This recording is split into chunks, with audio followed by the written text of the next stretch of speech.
उस उद्देश्य को जाने बगैर हमारा आगे का कार्यक्रम कैसे होगा। इसीलिए यहाँ वो सारी तथ्य प्रस्तुत किए जाएंगे आपके समक्ष, जो फैक्ट फाइंडिंग में पाए गए हैं, सच्चाई के तथ्य ढूंढ करके निकाले गए हैं और पीड़ितों के मुख से, श्रीमुख से निकली हुई बातें हैं। प्रत्यक्षदर्शी जो वहाँ है, इस सारे लोगों की बातें यहाँ लिखी गई हैं।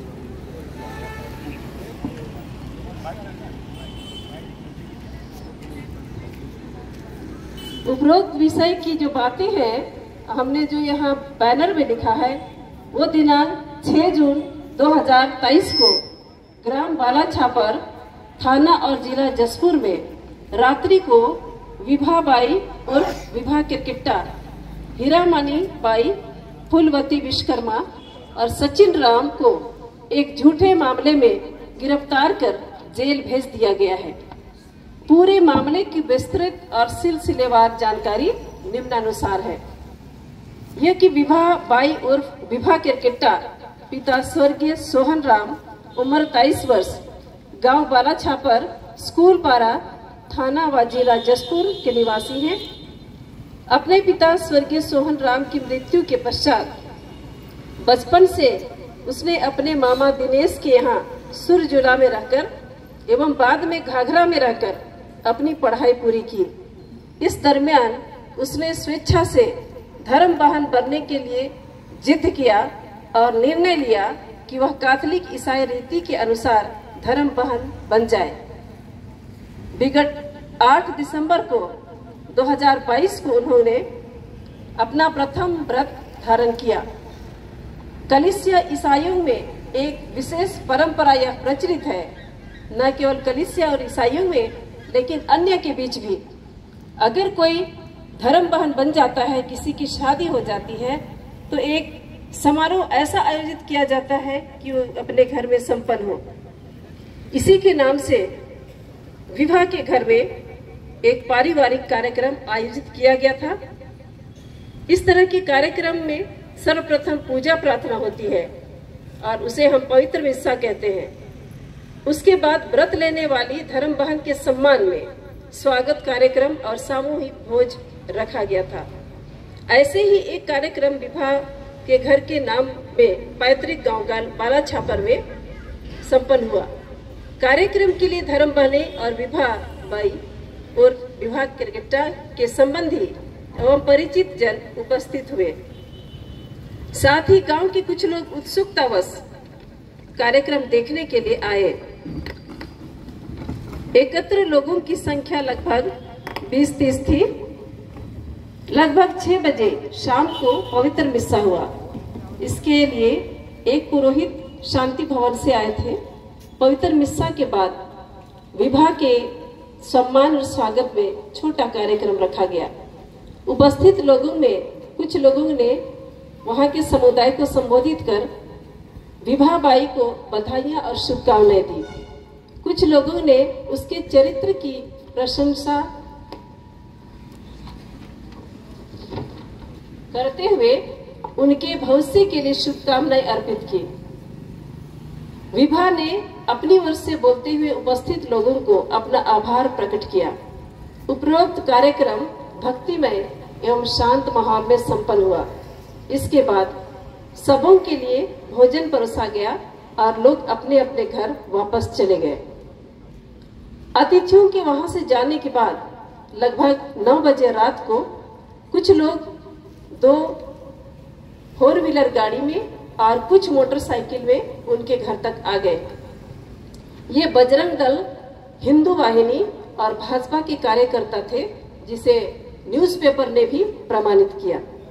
इनकी संख्या लगभग 30-40 रही। इनमें से कुछ लोगों के नाम इस तरह के हैं: रायमुनि भगत, जिला पंचायत अध्यक्ष जशपुर नगर; अरविंद भगत, कृपाशंकर भगत, भूतपूर्व जिला पंचायत सदस्य; पप्पू ओझा, पप्पू सिन्हा, वेद प्रकाश तिवारी। उनके आने के बाद वहां निम्नानुसार घटनाएं घटी। वे धर्मांतरण का आरोप लगाकर शोर मचाने लगे। उन्होंने सिस्टर विभा को उसके धर्म बहन के बारे में पूछा। उन्होंने यह भी कहा कि उसने चंगाई प्रार्थना का आयोजन क्यों किया। उन्होंने विभा के मामा दिनेश को धमकी देते हुए कहा कि वह तो स्वयं ईसाई बन गया, अब क्यों दूसरों को ईसाई बना रहा है। उन्होंने उसे धमकियां भी दी और उनसे ऐसा करना छोड़ देने के लिए कहा, और अगर नहीं छोड़ते हैं तो उनके हाथ पांव तोड़ देंगे। उन्होंने यह भी धमकी दी कि उसे वे जान से मार देंगे। रायमुनि भगत ने, जो कि जिला पंचायत की अध्यक्ष हैं, विभा की मां हीरामणि बाई का गला पकड़ा, उन्हें थप्पड़ मारी और उनके गले से हार माला, रोजरी माला पकड़कर छीन लिया, उसे छितरा दिया और फेंक दिया और अपमानित किया। रायमुनि भगत ने उसे धक्का मुक्की की। रायमुनि भगत ने ही सिस्टर विभा से सवाल किया कि उसने सफेद साड़ी क्यों पहन रखी है, क्योंकि वह तो विधवाओं का ड्रेस है। उन सब में से सबों ने दिनेश पर यह आरोप भी लगाया कि वह पैसा लेकर ईसाई बना है और पैसे लेकर ही ईसाई धर्म का प्रचार करने यहाँ आया है। उन्होंने परिवार के राशन कार्ड छीन लिए और राशन कार्ड छीनने वालों में कोई और नहीं, रायमुनि भगत जिला पंचायत अध्यक्ष हैं। अभी तक उनके हाथ में राशन कार्ड प्राप्त नहीं हुआ है। उन्होंने यह धमकी दिया कि सरकार से मिलने वाली सारी सुविधाएं वे बंद कर देंगे, क्योंकि वे ईसाई बन गए हैं। उन लोगों ने परिवार के लोगों का नाम भी नोट कर लिया। उन लोगों ने वहां रखी वेदी पर जो सामानें थी उन्हें छितरा दिया और टेबल अभी तक गायब है, कहाँ है उनको पता नहीं। उन लोगों ने परिवार वालों से यह भी सवाल किया कि चंगाई प्रार्थना करने के लिए उन्होंने किससे परमिशन लिया है। इतना सब करने के बाद उन्होंने पुलिस को स्वयं बुला लिए।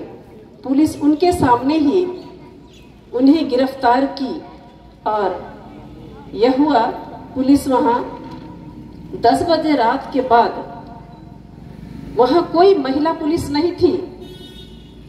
लगभग 12 बजे रात्रि तक में पूरे परिवार के लोगों को पुलिस वाहन में बैठाकर जसपुर थाना तक लाया गया और उन्हें लॉकअप में बंद कर दिया गया। रात भर वे वहीं पड़े रहे। जब परिवार वाले रात्रि में लॉकअप में बंद थे तो बाहर वही लोग चक्कर लगाते हुए निगरानी कर रहे थे, जिन्होंने बालाछा पर जाकर उद्यम मचाया।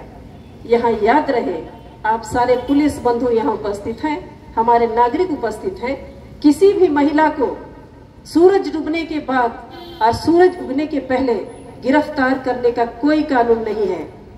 आपने कानून उल्लंघन किया और आज हम खुले मंच पर, जो रात में जाता है उसे आप बंद करके गाड़ी में ले आते हो, हम खुले में यहाँ पर बैठ करके अपनी बातें रख रहे हैं, पक्ष रख रहे हैं, आप और पहरा दे रहे हो। हमें आपके पहरेदारी की कोई जरूरत नहीं है।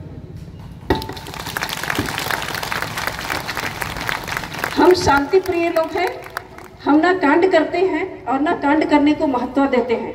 आप कांड भी कराते हो और पीड़ितों को उठा करके भी ले आते हो। ये कहाँ का न्याय हुआ? We want justice. We want justice. We want justice. We want justice. खुदा की अदालत में वकालत नहीं होती। अगर वकालत करनी है तो आ जाओ सामने। खुदा की अदालत में वकालत नहीं होती। अगर एक बार सजा हो जाए तो जमानत नहीं होती। अगर मेरे समाज के खिलाफ अगर कोई बोला, भगवान उसको छोड़ेगा नहीं। एक दिन वो दिखाएगा अपनी औकात, हमें दिखाएंगे। दूसरे दिन अर्थात 7 जून को ही भी परिवार के सदस्यों को पुलिस लॉकअप में ही रखा गया। उन्हें केवल लगभग 5 बजे शाम को ही मजिस्ट्रेट के सम्मुख पेश किया गया।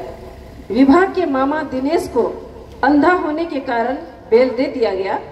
बाकी लोगों के लिए बेल नहीं दिया गया, लेकिन उनके बेल आवेदन पर सुनवाई करने के लिए 13 जून की तारीख ठहरा दी गई।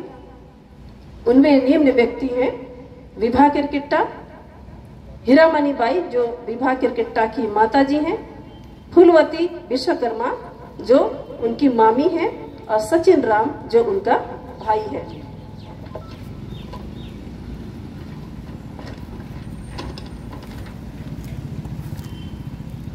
पूरे एफआईआर मामले में एक बहुत बड़ा यहाँ सवाल उठता है। एफआईआर पर दर्ज करने का समय जून 6 शाम 8:55 का समय अंकित है। यदि यह उसी समय दर्ज हुआ तो पुलिस को उसके पश्चात बालाछापर जाकर विवेचना करनी चाहिए थी, लेकिन यह कार्रवाई नहीं हुई और पुलिस उपद्रवियों को साथ लेकर गई, सारा कांड अपने सामने की करवाई और पीड़ितों को ही भर करके गाड़ी में ले आई। उन्होंने उनके सामने ही उत्पात मचाया। क्या पुलिस वालों में और उत्पात मचाने वालों में कहीं साठगांठ या समझौता तो नहीं? इसके अलावा महिलाओं को गिरफ्तार करते समय भी कोई महिला पुलिस नहीं थी। सामान्य नियम को ताक में रखकर महिलाओं को रात्रि में भी पुलिस बुलाया, थाना ले जाया गया। अभी भी हमारी सुरक्षा या हमारी कार्रवाई के लिए महिला पुलिस भी तैनात किए होंगे कहीं पर हमारे बंधु लोग। पूरे मामले में एफआईआर का एक दूसरा बड़ा सवाल यह है कि जो धाराएं इन पीड़ितों पर लगाई गई हैं एफआईआर में, वे 2 धाराएं हैं। धारा 295(1) आईपीसी और धारा 193(1) आईपीसी। ये दोनों धाराएं किस लिए लगाई जाती हैं? वो ये है, इसमें जानबूझकर दुर्भावना कार्य करने के उद्देश्य से किसी भी वर्ग के धर्म या धार्मिक विश्वासों का अपमान करके उसकी धार्मिक भावनाओं को ठेस पहुंचाया जाता है, तब धारा 295(a) लगता है। धर्म, जाति, जन्मस्थान, निवास, भाषा आदि के आधार पर विभिन्न समूहों के बीच शत्रुता को बढ़ावा देना और सद्भावना बिगाड़ने की धारा 153(a) लगता है। आप ही बताइए मुझे, मैंने उपरोक्त सारी बातें कही, उसमें उपद्रवी क्या ये पीड़ित लोग थे? पीड़ित लोग थे। तो ये धारा किनके ऊपर लगना चाहिए? आरोपियों के ऊपर लगना चाहिए ना? हाँ ठीक, लगेगा और लगाना पड़ेगा। जिन लोगों को गिरफ्तार कर जेल भेज दिया गया है, उनमें से किसी ने भी कहीं भी और कभी भी आपराधिक कार्य नहीं किया। उन्होंने अपनी निजी आस्था के अनुसार पूजा प्रार्थना की। उन्होंने तो धर्म या जाति के नाम पर किसी का नाम भी नहीं लिया। और ये बिल्कुल लाचार एक अंधा था, बाकी सारी महिलाएं थी, और इन पर इतनी बड़ी धाराएं लगाना अपने आप में सौहार्द बिगाड़ने वाली है, वैमनस्य फैलाने वाली है और किसी को टारगेट में लेकर के एक धर्म विशेष को आघात पहुंचाने वाली घटना है।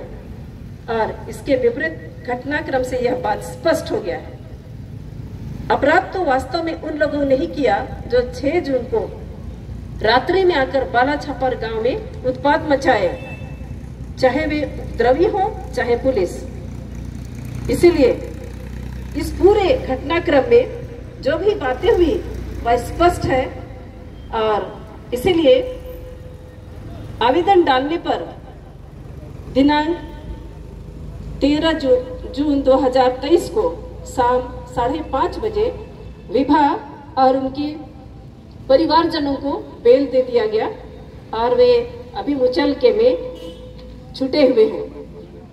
आज मैं आप सभी से आग्रह करती हूँ कि अब बहुत हुआ। हमारे संविधान हमें समानता की बात कहती है, हमारे लिए धर्म की स्वतंत्रता की बात कहती है, और कोई अपने धर्म बचाने के लिए उत्पात मचाता है और कोई धर्म मानने के लिए चुपचाप मौन साधन करता है और सारे अत्याचार हैं उसको सहते जाता है। जरूर हमारे लिए एक संदेश है कि अभी बहुत कुछ हो गया और आगे नहीं होगा। हम सब अलर्ट हैं।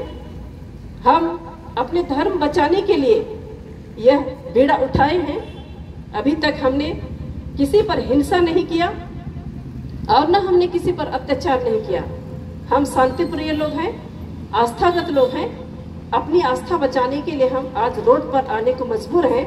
हमें और ऐसा मजबूर न किया जाए। धन्यवाद। जोरदार